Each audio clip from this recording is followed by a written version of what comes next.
Selamat petang saudara-saudari di dalam Tuhan. Sebelum mulai kebaktian, mari kita matikan dulu HP dan juga menjaga ketertiban agar kita bisa berkebaktian dan menghadap Tuhan. Mari kita mulai kebaktian kita dengan menyanyikan pujian Tuhan berada di bait sucinya.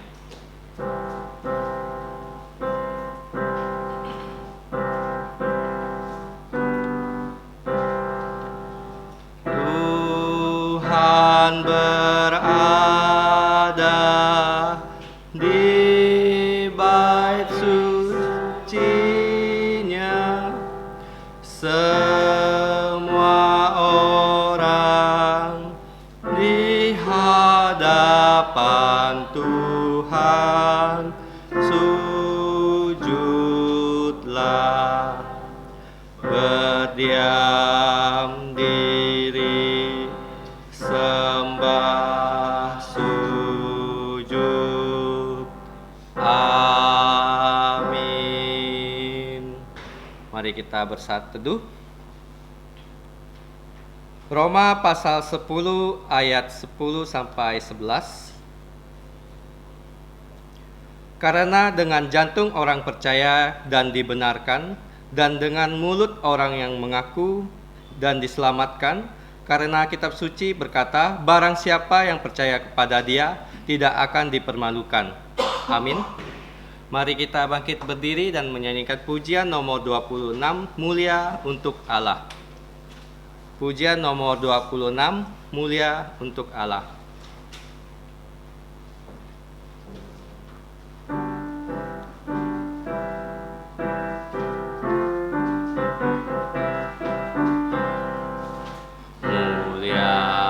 Untuk Allah kasih-Nya besar, putranya diberikan untuk kaum berdosa. Ya rela disalib untuk manusia, terbukalah pintu selamat untukku. Pujilah, pujilah, dengarlah sabdanya. Pujilah, pujilah, umat bergiranglah, menghadap Allah di antar putranya. Genaplah penebusan mulia untuknya. Darah putranya jadi penebusan, itu janjinya untuk yang percaya. Dan dosaku betapapun besarnya, Dia menghapus dan membasuh semuanya. Pujilah, pujilah, dengarlah sabdanya. Pujilah, pujilah, umat bergiranglah, menghadap Allah di antar putranya. Genaplah penebusan mulia untuknya. Dia mengajarkanku kebenarannya, sungguh senangku di dalam putranya. Amat sukacita tiada bandingnya, ketika aku melihat wajahnya. Pujilah, pujilah, dengarlah sabdanya. Pujilah, pujilah, umat bergiranglah, menghadap Allah di antar putranya. Genaplah penebusan mulia untuknya. Kita tetap bangkit berdiri, mari kita berdoa. Allah Bapa di surga, kami datang ke tahta-Mu yang kudus sekaligus tahta anugerah pengampunan dosa melalui Putra Tunggal-Mu Tuhan kami, Yesus Kristus. Kami berterima kasih karena Engkau memberi kami kesempatan untuk berkebaktian pada hari ini. Kami mohon belas kasihan-Mu mengampuni dosa-dosa kami sehingga kami dilayakkan datang ke hadirat-Mu yang kudus. Mohon Roh-Mu menyertai kami sehingga kami dapat menyembah Engkau sesuai dengan kebenaran firman-Mu, supaya setiap acara kebaktian ini berkenan kepadamu dan hanya untuk memuliakan Engkau dan Putra-Mu dan Roh-Mu yang kudus. Dengarkanlah doa kami yang kami ucapkan dengan rasa terima kasih di dalam nama Tuhan Yesus yang telah mengajarkan kami doa Bapa kami. Bersama-sama mari kita berdoa. Bapa kami yang di sorga, dikuduskanlah nama-Mu, datanglah kerajaan-Mu, jadilah kehendak-Mu di bumi seperti di sorga. Berikanlah kami pada hari ini makanan harian kami, dan ampunilah kami kesalahan kami, seperti kami juga mengampuni orang yang bersalah kepada kami. Dan janganlah membawa kami ke dalam percobaan, tetapi lepaskanlah kami dari yang jahat, karena Engkaulah yang punya kerajaan dan kuasa dan kemuliaan sampai selama-lamanya. Amin. Gloria Patria.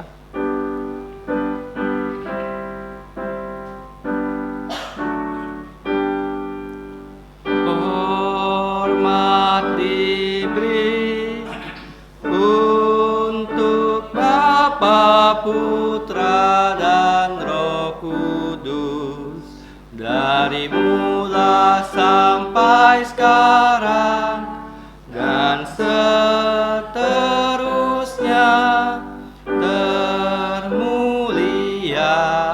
Amin. Amin. Silakan duduk.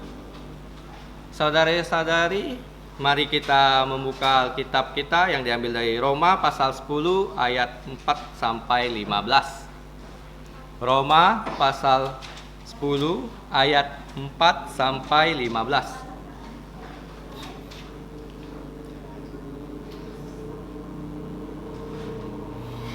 Kita akan membaca ayat ini secara bergantian. Saya akan membaca ayat 4 dan saudara-saudari membaca ayat 5, seterusnya hingga 2 ayat terakhir kita akan membacanya bersama-sama.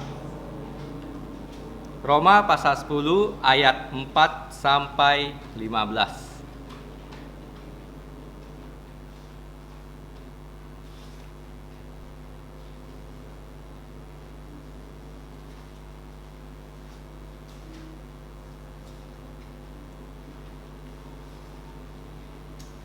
Jika sudah membukanya, mari kita baca. Roma pasal 10 ayat 4 sampai 15. Beginilah bunyi firman Allah.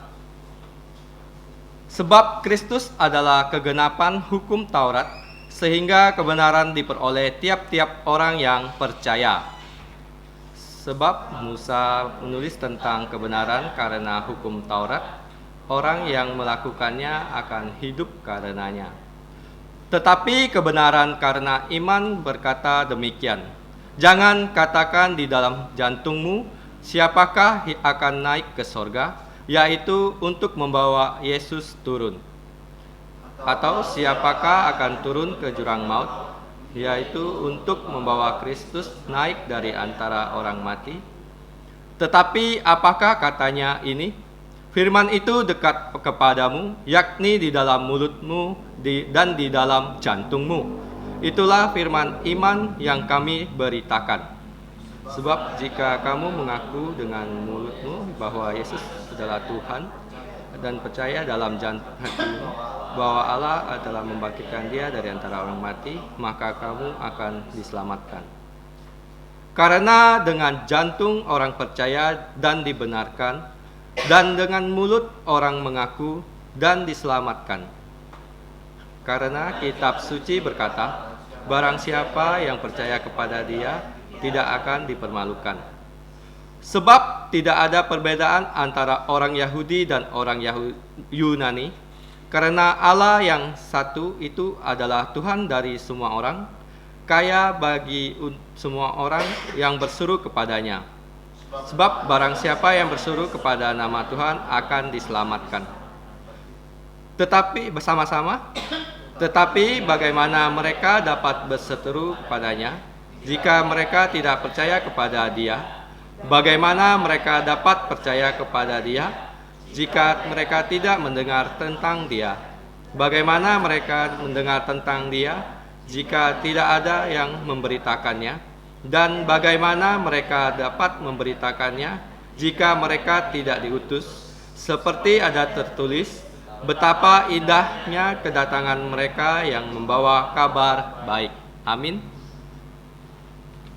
Untuk membalas firman yang sudah kita bacakan, mari kita menyanyikan pujian nomor 64, Inilah Dunia Bapa.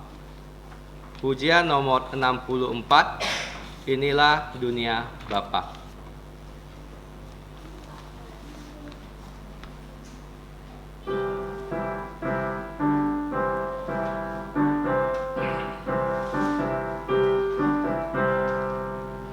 Ini dunia Bapa, anak dengarkanlah,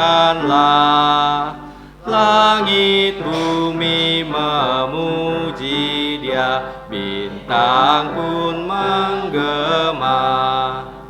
Ini dunia Bapa, jantungku tenanglah, pohon bunga yangit dan nyatakan kuasanya.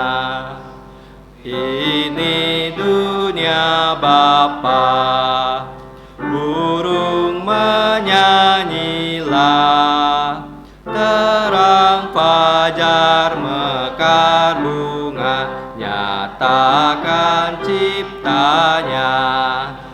Ini dunia Bapa, kasih-Nya besarlah, dan semua yang bernapas nyatakan hadirnya. Ini dunia Bapa, selalu ku ingatlah, kuasa dosa tak berjaya, hanya Ia berkuasa. Ini dunia Bapa, jantungku tak susahlah, umat semua memuji Dia, nyatakan katanya.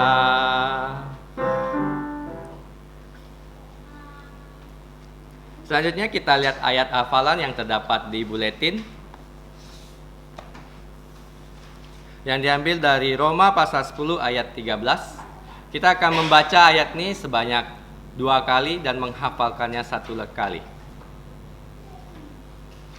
Mari kita baca bersama-sama. 3, 2, 1. Roma pasal 10 ayat 13. Sebab barang siapa yang berseru kepada nama Tuhan akan diselamatkan. Sekali lagi kita baca bersama-sama. 3, 2, 1. Roma pasal 10 ayat 13. Sebab barang siapa yang berseru kepada nama Tuhan akan diselamatkan.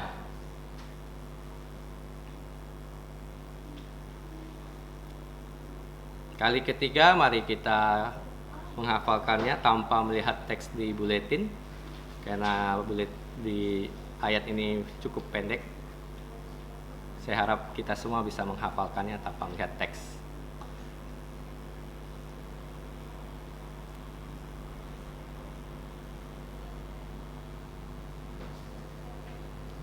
Mari kita coba. 3, 2, 1. Roma pasal 10 ayat 13. Sebab barang siapa yang berseru kepada nama Tuhan akan diselamatkan. Puji Tuhan. Selanjutnya kita lihat warta gereja. Warta gereja yang pertama, Camp Remaja dan SAL. Para remaja SMP ke atas dipersilakan mendaftarkan diri untuk mengikuti camp yang akan diselenggarakan pada tanggal 8 sampai 9 April. Hari Senin, Selasa pada hari libur nasional atau sekolah.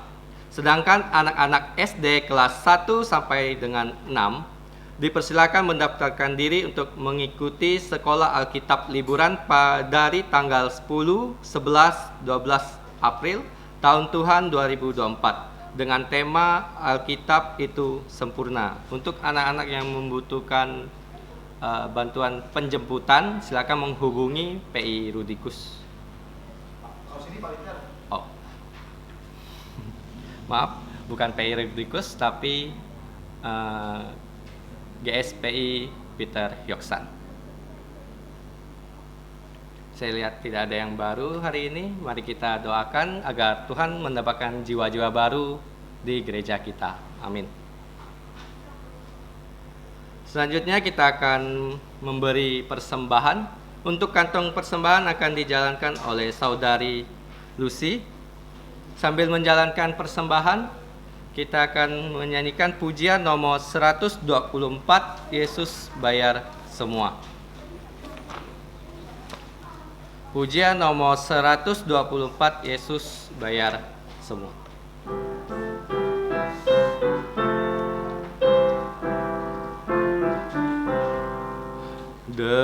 Dengarlah sabdanya, kau yang tak berdaya, datanglah kepadanya, kau kan dapat sentosa. Yesus bayar semua hutang dosaku, dosa bagai kirmizi jadi putih bersih. Tiadalah padaku suatu kebaikan, tapi darah Tuhanku memberikan kelepasan. Yesus bayar semua hutang dosaku, dosa bagai kirmizi jadi putih bersih. Di depan tatahnya sekarang ku bertelut, ku jadi anak Allah, jantungku bersyukurlah. Yesus bayar semua hutang dosaku, dosa bagai kirmizi jadi putih bersih. Saudara-saudari, mari kita bangkit berdiri dan menyanyikan doksologi.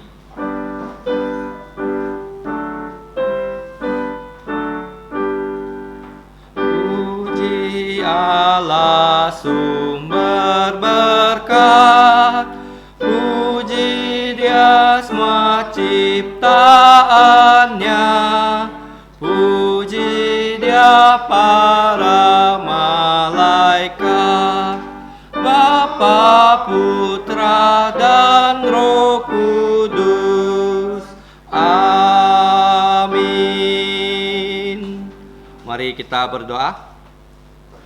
Bapa kami di sorga, kami menyerahkan persembahan kami, kiranya Engkau berkenan menerimanya. Pakailah persembahan ini untuk kemuliaan nama-Mu dalam pelayanan dan perluasan kerajaan-Mu di muka bumi. Berkatilah saudara-saudari yang telah membawa persembahan ini, khususnya anak-anak yang uangnya berasal dari uang orang tua mereka, supaya semua keluarga kami dapat percaya Tuhan Yesus dan diselamatkan. Ajarlah kami melayani Engkau sebagai korban hidup yang memuliakan nama-Mu. Demikianlah kami berdoa dan berterima kasih di dalam nama Tuhan Yesus. Amin. Silakan duduk. Untuk anak-anak, silakan berjalan dengan tertib menuju tempat sekolah minggu.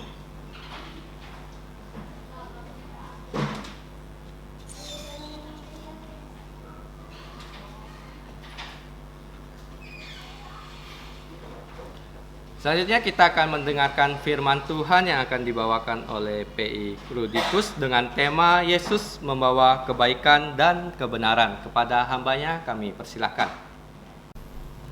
Selamat malam saudara-saudari kasih dalam Tuhan. Sebelum kita mendengarkan firman Tuhan, mari kita berdoa. Tuhan Allah Bapa di surga, kami bersyukur untuk kebaikan-Mu di mana Engkau sudah memimpin kami sepanjang hari ini, dan tibalah saatnya kami untuk berkebaktian matahari terbenam di Sungai Dalam. Kami menyerahkan untuk kebaktian matahari terbenam baik yang ada di Siantan. Kami menyerahkan untuk PI Ajin di sana. Tuhan berikan kesehatan, dan juga PI MUN dan PI AFI di Siantan, agar pelayanan di Siantan dapat maju bukan hanya dari segi kualitas dan tetapi juga kuantitas. Kami serahkan juga ya Tuhan untuk kebaktian sunset yang ada di Pait nomor 2. Kiranya Engkau yang memimpin pada malam hari ini hamba-Mu, yaitu Gembala Sidang Pendeta Peter Yoksan yang menyampaikan firman-Mu. Tuhan berkati, dan juga PI Julimin, PI Madalena yang di sana, agar semakin banyak orang berkebaktian dan juga mereka dapat mendengarkan firman Tuhan dan menjadi pelaku firman Tuhan. Ya Tuhan, sebentar kami akan mendengarkan firman-Mu. Kiranya Engkau berikan kami hikmat, berikan kami didikan kepandaian telinga yang mau mendengarkan, agar kami dapat mendengar firman Tuhan. Terima kasih, ampuni atas segala dosa kesalahan kami. Kami berdoa di nama Tuhan Yesus. Amin. Tema firman Tuhan pada malam hari ini yaitu Yesus adalah, atau Yesus membawa kebaikan dan kebenaran. Nah, kalau dalam bahasa Hakka, Injil itu adalah Fukjim, ya, atau dalam bahasa Yunani Euangelion. Nah, Eu itu baik, ya. Kalau seperti nama Yunis, You baik, Nis itu kemenangan, berarti kemenangan yang baik. You, ya. Kalau ini Euangelion adalah You baik, Angelion adalah kabar. Seperti angelos, angel.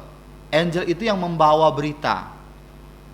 Pada bahasa Inggris adalah angel yang membawa berita, ya. Angelo atau dialah pemberita. Jadi nama-nama itu begitu banyak arti, ya. Nah, jadi kita lihat di sini, Yesus adalah pembawa kebaikan dan kebenaran. Jadi Yesus sendiri, dia mengabarkan Injil. Injil tentang hal kerajaan sorga dan juga kebenaran. Artinya barang siapa yang percaya kepada Injil, dia itu dibenarkan. Nah, kalau kita lihat firman Tuhan dari Roma pasal 3 ayat 23 mengatakan semua orang sudah berdosa. Tidak ada yang tidak berdosa. Nah, bagaimana Yesus itu dia membawa kabar kebaikan sehingga orang dapat dibenarkan. Sedangkan orang sudah jatuh dalam dosa, tidak ada lagi kebenaran. Nah, bagaimana dia membenarkan kita? Nah, disitulah seninya Tuhan Yesus yang membawa kita kepada kebenaran melalui berita yang baik. Orang zaman sekarang lebih suka gosip, berita gosip kan? Apa yang viral nih? Nah, contohnya kalau yang suka makanan, lihat di mana viral, dicari sampai dapat, ya. Lalu ada yang suka viral tentang tempat-tempat wisata. Dia cari tempat wisatanya. Sampai di mana tempat wisatanya yang bagus, cari. Nah, itu orang sering dengar berita ataupun berita tentang kebusukan orang. Terutama untuk hal yang suka menggosip. Itu orang itu yang gini-gini loh. Wah, dia ini begini-begini. Itu kadang-kadang tuh ya, itu orang suka dengar berita buruknya. Kenapa? Hal itu dapat dibuat untuk sebagai bahan pembicaraan dari telinga ke telinga. Itu berita buruk. Nah, sedangkan Tuhan Yesus bukan bawa berita buruk, bukan bawa berita yang viral, tetapi bawa berita tentang kebaikan Allah. Kebaikan Allah yang membenarkan orang berdosa. Karena Allah itu begitu baik kepada kita. Di satu sisi, ketika kita berdosa itu ada konsekuensinya. Apa? Konsekuensi orang yang berdosa. Apa konsekuensi orang berdosa? Yaitu dia dihukum. Ya, saya patut dihukum. Kita semua patut dihukum. Karena kita lahir dari benih dosa. Tak ada yang mengatakan saya layak masuk surga. Enggak ada. Kita enggak layak kalau sesuai dengan hukum Taurat. Enggak layak. Karena setiap orang pasti melanggar hukum Taurat. Karena hukum Taurat itu menunjuk kamu bahwa kamu tuh tidak sempurna. Siapa yang di sini manusia di Alkitab yang bisa mentaati semua hukum Tuhan selain Tuhan Yesus? Tidak ada. Siapa? Adam berdosa.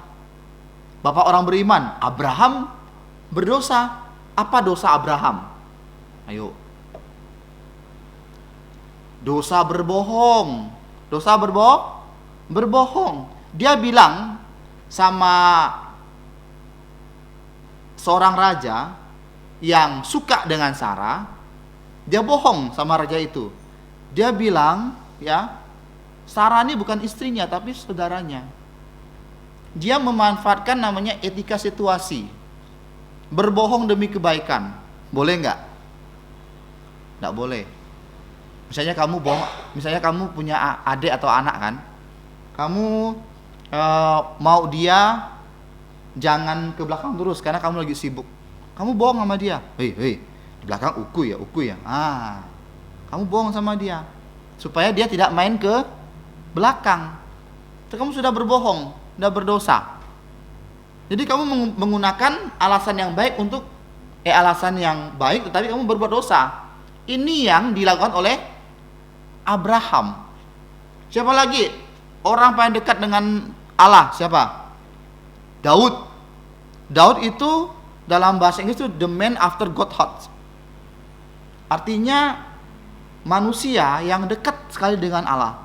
Daud jelas dia berbohong kepada Uria, membunuh orang dengan tangan orang lain, berzina dengan Batseba, banyak sekali. Siapa lagi? Ishak, Yakub apa lagi? Yakub dia berbohong sama Esau. Dia berbohong, dia mencuri hak kesulungan Esau. Dan tidak ada manusia di Alkitab yang tidak ada dosanya selain Tuhan Yesus. Nah, ada yang mengatakan bahwa Daniel dan Yusuf tak ada kesalahan. Memang di Alkitab tidak dicatat. Kenapa? Karena untuk membuktikan bahwa seorang politikus kalau dia berjalan dengan sesuai dengan firman Tuhan, dia bisa benar loh. Artinya dia bisa jadi politikus. Orang-orang di Indonesia sekarang kan berlomba-lomba nih menjadi anggota DPRD, menjadi anggota DPR RI, DPD, berlomba-lomba. Tapi cara mereka itu rata-rata saya lihat busuk semua. Ya, karena saya mengalami. Jadi kemarin waktu saya ada pertemuan guru-guru agama, ada satu calon anggota DPD. Kan sebenarnya kan PNS kan tidak boleh ikut kampanye kan. Tapi dia menghimpun kami untuk kayak kampanye. Nah, itu sudah salah. Jadi seperti itu. Nah, di Alkitab ada dua politikus negarawan, orang nomor 2 di samping raja. Yang pertama Yusuf, dia perdana menteri. Yang kedua Daniel, dia orang ketiga di kerajaan Nebukadnezar. Dia tidak ada ditulis cacat celanya, karena dia menjalankan pemerintahan sesuai dengan firman Tuhan. Zaman sekarang susah cari seperti itu, sangat susah. Nah, sekarang kita lihat di sini, dikatakan bahwa hukum Taurat itu menunjukkan bahwa kita yang bersalah. Tetapi karena kebaikan Tuhan, walaupun kita ini berdosa, dengan kebaikan Tuhan, melalui Tuhan Yesus Kristus, Dia membawa kebaikan. Berita baik. Apa? Dikatakan di sini bahwa ayat 4 dikatakan sebab Kristus adalah kegenapan hukum Taurat. Tidak ada yang dapat menjalankan hukum Taurat. Siapakah Dia? Yang dapat melakukannya adalah Tuhan Yesus. Kegenapannya Tuhan Yesus. Karena apa? Dari Tuhan Yesus lahir sampai Dia menghembuskan nafas terakhir, Dia tidak pernah melakukan kesalahan. Jadi oleh karena satu orang yang sempurna, kita bisa dibenarkan oleh Tuhan Yesus. Dan sebaliknya, karena satu orang yang jatuh ke dalam dosa, yaitu Adam, sehingga kita ini anak cucu Adam, kita ikut berdosa. Tetapi oleh satu orang kita dibenarkan. Impas kan? Satu orang yang membawa kita jatuh dalam dosa, satu orang yang membawa kita kepada kebenaran. Jadi impas. Jadi Allah itu adil. Ada orang mengatakan Allah tidak adil. Sebenarnya Allah itu adil, tergantung kita menilainya. Ya. Nah, sekarang kamu lihat. Di sini dikatakan sehingga kebenaran yang diperoleh tiap-tiap orang percaya. Jadi ketika kita percaya Tuhan Yesus, Yesus membawa kebaikan untuk kita. Barang siapa yang percaya kepada Yesus, dibenarkan oleh semua kehidupan dan kematian Yesus. Dari kehidupan dia lahir, ya, umur 8 hari disunat, 40 hari dibawa ke bait Allah sebagai persembahan karena dia anak sulung. Dan juga umur 12 tahun dia dari Nazaret ke Yerusalem jalan kaki untuk namanya bar mitzvah. Bar mitzvah itu dalam tradisi Yahudi itu mengatakan begini, dia sudah tamat belajar hukum Taurat, dia harus diwisuda. Jadi itu namanya bar mitzvah. Jadi itu yang Tuhan Yesus lakukan. Dan semua pekerjaannya juga melambangkan Yesus mentaati hukum Taurat. Pada saat dia menyembuhkan orang kusta, apa yang Tuhan Yesus perintahkan kepada orang kusta? Apakah ayo kamu sekarang ke kota, beritakan kepada orang-orang kota bahwa aku telah menyembuhkanmu? Bukan. Yesus menyuruh orang-orang kusta pergi kepada imam. Karena menurut hukum Taurat di kitab Imamat, ya, orang sembuh tidak sembuh dari kusta harus dicek oleh imam. Imam cek, oke, sudah sembuh, kasih tahu kepada orang banyak, udah sembuh dan dia dapat kembali ke masyarakat. Itu orang kusta. Artinya imam itu seperti merehabilitasi dia, orang yang kena kusta, bahwa dia sembuh. Dan Yesus menyuruh apa? Kepada imam, supaya imam cek dan didapat kembali terima di masyarakat. Itu Yesus mentaati hukum Taurat. Sebenarnya sebagai Allah, imam yang maha tinggi, dia nggak perlu lakukan itu karena dia lebih berhak daripada imam-imam yang lain. Tapi karena apa? Sebagai manusia dia harus mentaati hukum Taurat.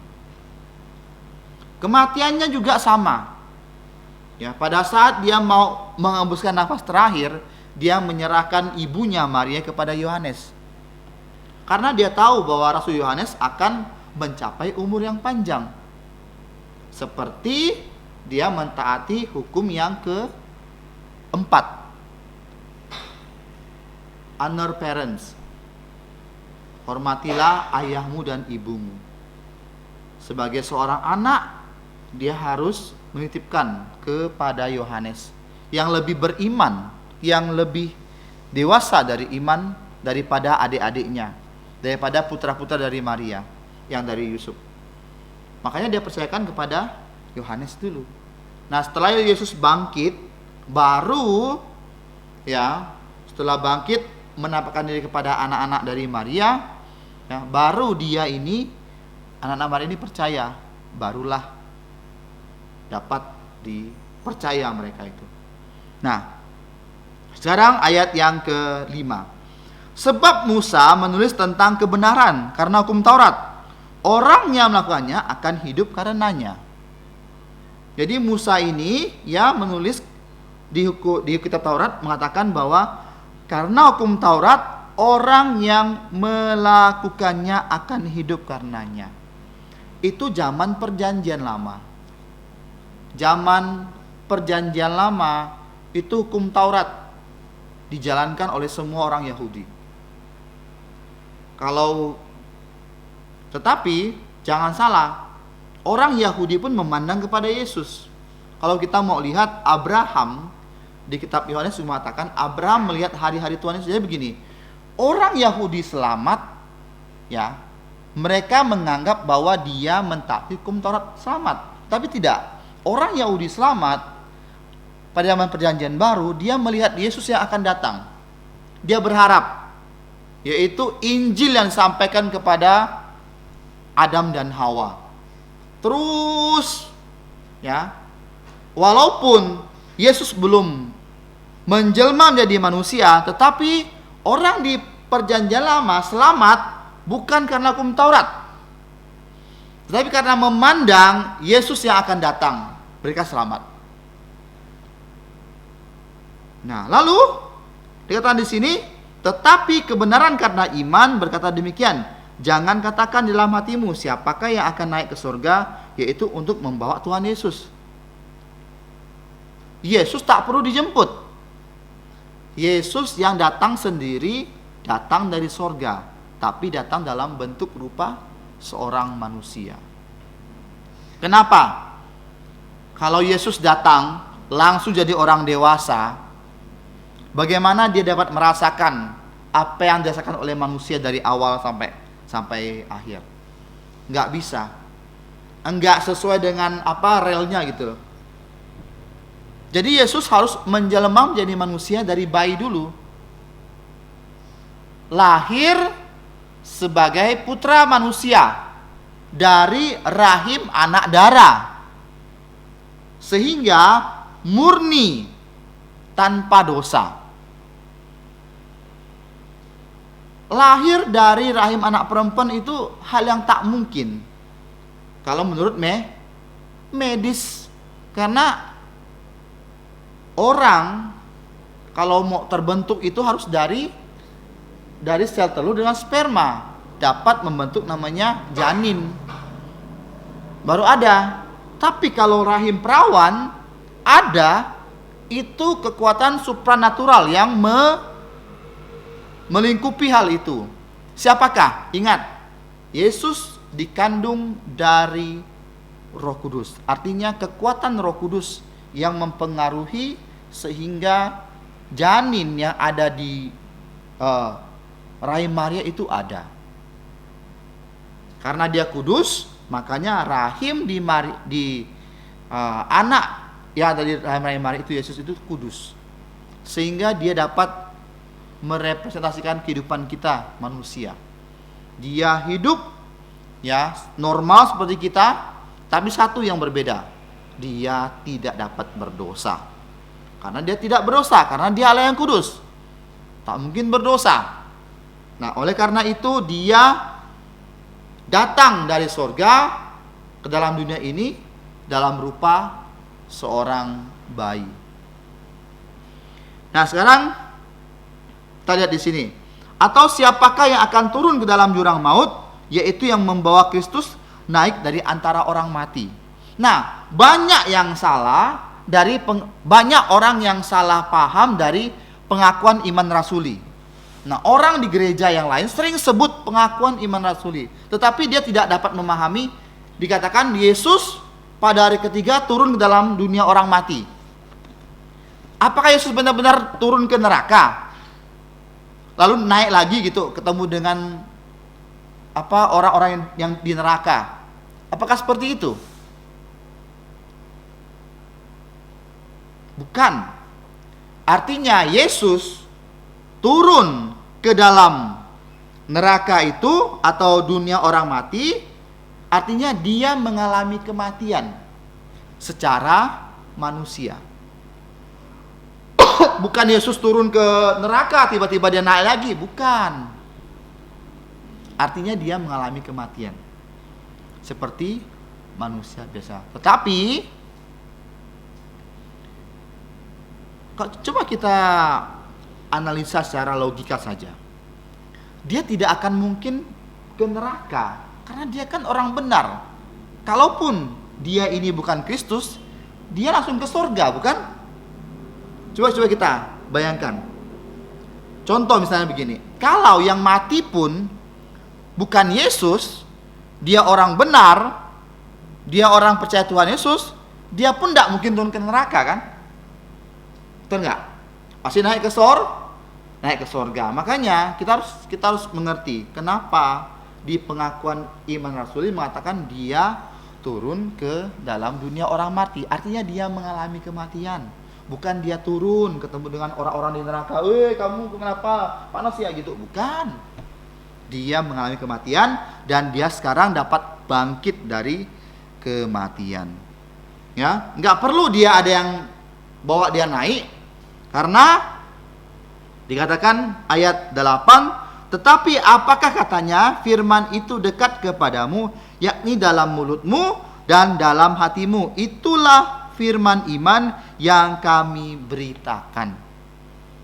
Jadi di saat orang Paulus ini mengajarkan tentang Injil Tuhan Yesus, dia mau ya kita ini bukan hanya mengaku di mulut, tapi juga di hati, di lubuk jantung kita. Ya.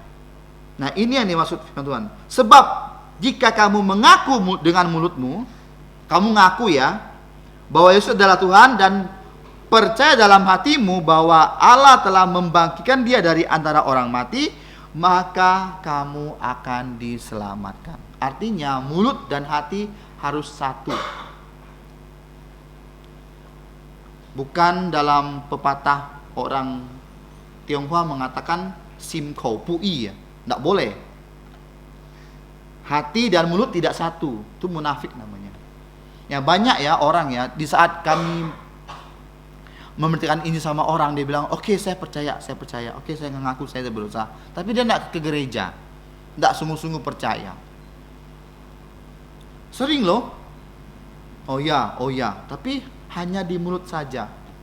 Kalau hanya di mulut, kamu nggak sungguh-sungguh, artinya kamu membohongi diri sendiri. Membohongi diri sendiri. Contohnya kayak beginilah. Dalam hubungan antara suami istri atau hubungan antara pacar, ya, kamu bilang kamulah satu-satunya yang aku sayangi di mulut saja, tapi di hatimu kamu masih menyimpan orang lain. Gimana? Itu namanya apa? Tidak selaras. Kalau di mulutmu kamu bilang, oke, kamu adalah orang yang menaklukkan hati saya tidak akan berpaling kepada orang lain. Kamu pegang itu baru namanya selaras. Tapi kalau di sini dikatakan, kalau kamu ngaku bahwa Yesus adalah Tuhan, tetapi hati kamu masih bercabang-cabang, ya masih pikir, oh ini mau ikut si A, artinya mau ikut nyembah ini, ikut si B, ya masih percaya tahayul, percaya yang aneh-aneh, feng shui segala macam. Artinya kamu tuh berkhianat. Kamu nggak sehati dengan apa yang dikatakan mulutmu. Itu bahaya. Ketika saya bilang sama saya punya keluarga, saya bilang saya percaya Tuhan Yesus sekarang. Kalaupun orang tua saya meninggal, kamu mau pukul saya, mau tendang saya, mau apain saya tidak akan ikut tradisi kalian menyembah misalnya orang tua yang sudah meninggal. Saya sudah ngomong dengan keluarga loh. Saya nggak takut. Mau dibilang cap anak tak berbakti silahkan. Tapi saya sudah komitmen. Saya bilang, saya udah jadi orang Kristen. Maaf ya, kalau ibu nggak Kristen, dia meninggal, saya nggak akan ikut tradisi kui pai pai ya. Saya bilang. Nggak. Tapi puji Tuhan, ibu saya Kristen. Dan saat dia meninggal dunia, tradisi Kristen. Itu yang buat saya kadang-kadang tuh tidak pernah membayangkan apa yang Tuhan buat dalam kehidupan kita. Saya orangnya keras loh. Kalau saya bilang enggak. Kalau mengenai iman, saya tidak akan kompromi. Kamu mau coret saya di kakak, enggak kasih warisan, ataupun kamu mau tidak anggap saya keluarga, oh silakan. Saya enggak takut. Itu loh. Ini komitmen ya untuk keluarga yang misalnya kalau kamu yang belum percaya, kamu kalau sudah bilang kamu percaya Tuhan Yesus dibaptis, udah kamu pegang teguh itu iman kamu. Jangan mau digoyahkan oleh orang lain. Karena dikatakan kamu harus satu, selaras. Artinya ketika mulut kamu mengaku, hati kamu harus sungguh-sungguh percaya. Nah, akan diselamatkan. Ya, dikatakan di sini karena kamu percaya bahwa Yesus dibangkitkan oleh Allah Bapa dari antara orang mati, maka kamu akan diselamatkan. Ayat 10. Karena dengan hati orang percaya dan dibenarkan, dan dengan mulut orang mengaku dan diselamatkan. Ketika hati kamu percaya, kamu dibenarkan oleh Tuhan. Ketika jantung kamu percaya, kamu dibenarkan oleh Tuhan. Oh, ini anakku. Dia sudah sungguh-sungguh dalam hatinya. Tetapi mulut harus mengaku bahwa kamu percaya pada dia. Ada orang begini ya, ada orang Kristen, tapi dia tidak mau orang tahu dia orang Kristen. Itu pengalamannya. Jadi begini, ada orang percaya yang baru percaya. Dia ini orang yang gengsi gede-gedean. Dia ke gereja, dia nggak bilang dia ke gereja. Aneh ya. Jadi begini, dia bilang kalau ada orang tanya kamu bawa saya kemana? Kamu bilang aja ke pasar gitu. Saya nggak mungkin ikut dia bohong lah. Nggak mau saya. Saya bilang apa? Saya bilang aja ke gereja. Agong, kenapa harus malu ke gereja? Orang bising, orang banyak ngomong. Ya nggak apa-apa lah, kamu ke gereja kan lebih baik, saya bilang. Lalu ada orang ke gereja, Alkitabnya tapok-tapok, tak berani dikasih orang lihat. Takut orang bilang ke gereja. Nggak boleh. Kamu ke gereja aja. Jangan malu, jangan jadi agen rahasia. Kalau kamu jadi orang Kristen, kamu makan berdoa aja. Walaupun kamu di rumah makan, kamu berdoa. Saya dengan istri dimanapun makan, walaupun di tempat orang Islam lagi selamatan apa, kami berdoa, nggak masalah. Itu agama kita kok, nggak salah. Kenapa harus malu? Jadi ketika hati kamu percaya, mulut mengaku. Jangan kamu malu karena Tuhan. Nanti kamu akan dipermalukan oleh Tuhan. Nah, dikatakan di sini karena Kitab suci berkata, barang siapa yang percaya kepada dia tidak akan dipermalukan. Apa artinya tidak akan dipermalukan? Apa yang kamu imani itu sungguh-sungguh akan ada loh. Bukan yang kosong. Karena iman kita ini iman Kristen, iman sejati. Iman yang sudah benar-benar terbukti. Ya. Contohnya begini. Kalau orang Kristen, anaknya ya, misalnya sakit apa-apa, dia ke dokter, sembuh. Tapi kalau orang lain, coba misalnya orang yang tidak percaya Tuhan Yesus, anaknya sakit, dia bilang lihat hantu lah, semangatnya hilang lah, nengok pocong lah, bikin terkaget-kaget. Saya punya pengalaman ya. Tetangga saya dulu orang Kristen, anaknya, kakeknya baru meninggal, dan anak itu dititipkan ke saya, ke kami, dan dia tiap hari tinggal sama orang tuanya karena orang tuanya ngajar. Nggak ada apa-apa tuh, nggak ada lihat hantu, nggak ada misalnya kesambet atau apa-apa, nggak ada misalnya hujan panas harus pakai apa namanya tuh, caw. Nah, masih ingat nggak dulu waktu kecil kena bohong kan kamu? Saya kena bohong waktu itu. Waktu kami hujan panas nih harus pakai apa? Namanya rumput taruh ke sini, takut biar orang hantu tuh kita kawan katanya. Kena bohong saya. Tapi kalau iman kita sungguh-sungguh percaya Tuhan Yesus, kamu tidak pakai ini pun tidak akan sakit. Kamu tidak pakai tanda ini pun tidak akan dihantui sama nenek moyang kamu loh. Tidak. Kamu tidak akan dipermalukan sama Tuhan. Kalau kamu sungguh-sungguh. Jangan malu karena Injil, karena kamu tidak akan dipermalukan. Injil itu kekuatan dari Allah untuk menyelamatkan kita semua. Jangan pernah malu mengaku kamu orang Kristen. Nah, di sini dikatakan sebab tidak ada perbedaan antara orang Yahudi maupun Yunani. Karena Allah yang satu itu adalah Tuhan dari semua orang, kaya untuk semua orang yang berseru kepadanya. Sebab barang siapa berseru kepada nama Tuhan akan diselamatkan. Contohnya siapa? Yunus. Ketika dia dibuang di laut dan ada ikan yang melahapnya, di dalam perut ikan dia berseru kepada nama Tuhan dan dia diselamatkan. Itu bukan cerita dongeng loh ya, kenyataan loh ya.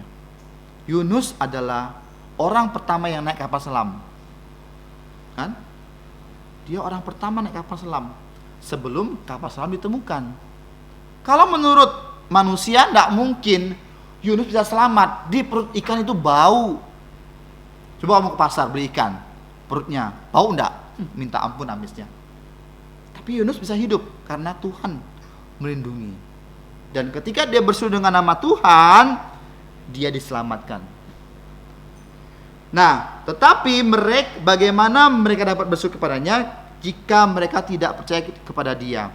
Bagaimana mereka dapat percaya kepada dia jika mereka tidak mendengar tentang dia? Bagaimana mereka mendengar tentang dia jika tidak ada yang memberitakannya? Ini adalah kewajiban untuk semua kita anak-anak Tuhan, memberitakan Injil kepada orang lain. Jangan ketemu gosip. Misalnya orang yang belum percaya, kamu harus tahu lah tentang Tuhan. Oh, beritahu dia tentang Tuhan Yesus. Bagaimana percaya Tuhan itu bagus, baik. Hidup itu harus tenang. Dan bagaimana mereka dapat memberitakannya jika mereka tidak diutus? Seperti ada ditulis, betapa indahnya kedatangan mereka yang membawa kabar baik. Jadi ada kesaksian ya. Sabtu yang lalu kami membesuk 4 orang tua yang umurnya rata-rata di atas 70. Dan yang ketiga kami membesuk di daerah namanya Anggrek. Ibu ini duduk di kursi roda. Ketika kami masuk ketok pintu, wajahnya langsung berubah senang. Lalu Pak Pendeta Peter mengabarkan Injil kepada ibunya. Dan saya dan Timothy mengabarkan Injil kepada dia, menguatkan dia karena dia sudah percaya. Apa yang dia katakan saksiannya? Dia bilang, ketika kalian masuk, saya sudah tahu bahwa kalian adalah orang yang diutus Yesus. Merinding langsung saya. Kok tahu? Iya, karena kalian berbeda. Kaget loh saya. Jadi inilah ya dikatakan bahwa betapa indahnya kalau kita ini mengabarkan Injil kemana-mana. Itu memang capek, tapi ada sesuatu kepuasan, keindahan yang tidak akan pernah kita rasakan kalau kita tidak pernah ikut penginjilan. Bener loh, kadang-kadang memang kita ditolak sama orang, tidak mau dengar. Tapi ketika kita ikut penginjilan, ketika orang itu terima Yesus, ada satu keindahan tersendiri yang tidak dapat dibayar dengan uang, tak dapat dibeli dengan uang. Itu, coba sekali-sekali ikut ya, kabarkan Injil. Coba. Memang Di sekarang gereja tuh jarang ketok pintu. Kapan Injil? Jarang kalian temui. Tapi kita bersyukur. Tiap Sabtu itu ada penginjilan walaupun kadang selang-seling. Karena ada kegiatan yang lain ini itu. Tapi ketika kita kabarkan Injil, ketika orang itu terima dan memberi kesaksian seperti yang tadi dikatakan, ketika kami masuk dan dia melihat bahwa kalian adalah orang yang diutus Yesus, itu suatu bukan kebanggaan ya, satu kebahagiaan, beda ya, kebahagiaan kita sebagai pemberita Injil, mengabarkan kabar baik. Yesus sebagai contoh, dia membawa kabar baik untuk orang yang akan dibenarkan.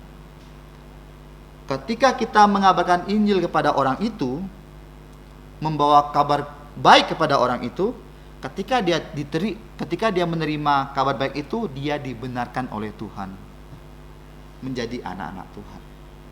Mari kita berdoa.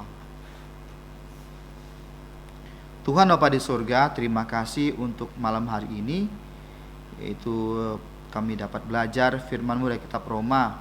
Kiranya kebenaran firman-Mu dapat menolong setiap kami, dan kami dapat belajar untuk membawakan berita kebaikan kepada orang-orang yang belum percaya. Terima kasih Bapa, ampuni segala dosa kesalahan kami berdoa di nama Tuhan Yesus. Amin. Mari kita berdiri, kita memuji Tuhan dengan pujian nomor 150. Kita berdiri. 150. Nanti doa berkat akan dibawakan oleh Pentapang. 150.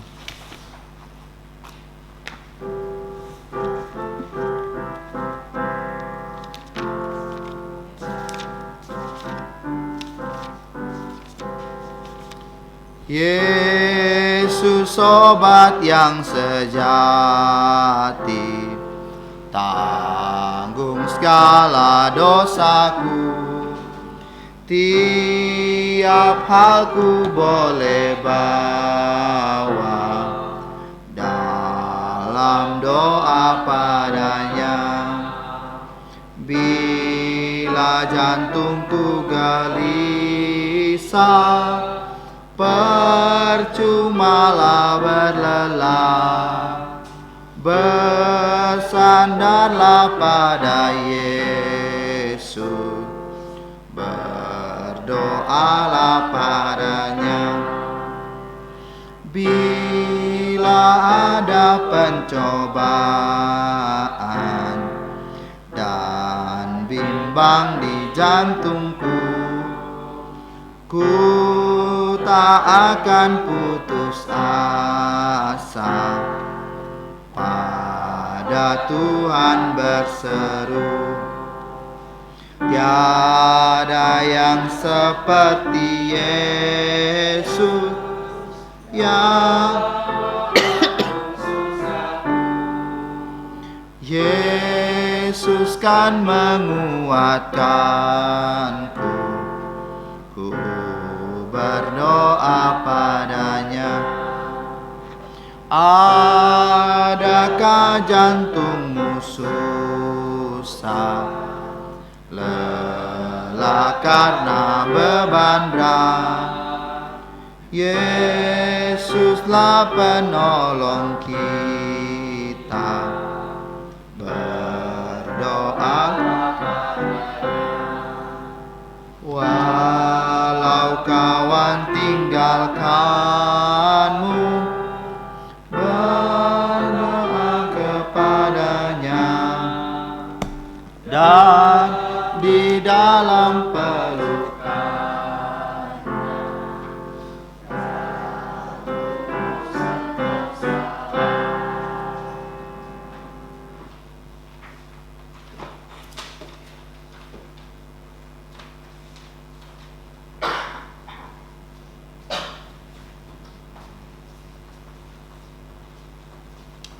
時間仍然斟酌，時間讓我結束敬拜嘛慈悲，時間讓收拾，大家照上帝來，大家祝福。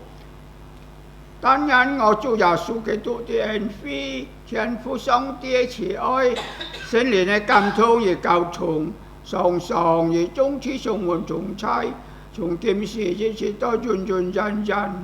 阿門。阿門頌。阿門。阿門。阿門。阿門。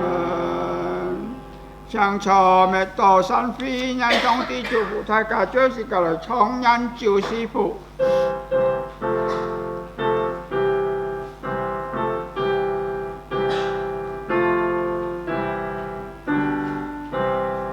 Tuhan memberkatimu, Tuhan melindungi dan memberi kasih karunia, Tuhan menyinarimu dengan wajahnya, memberi kasih karunia, karunia damai sejahtera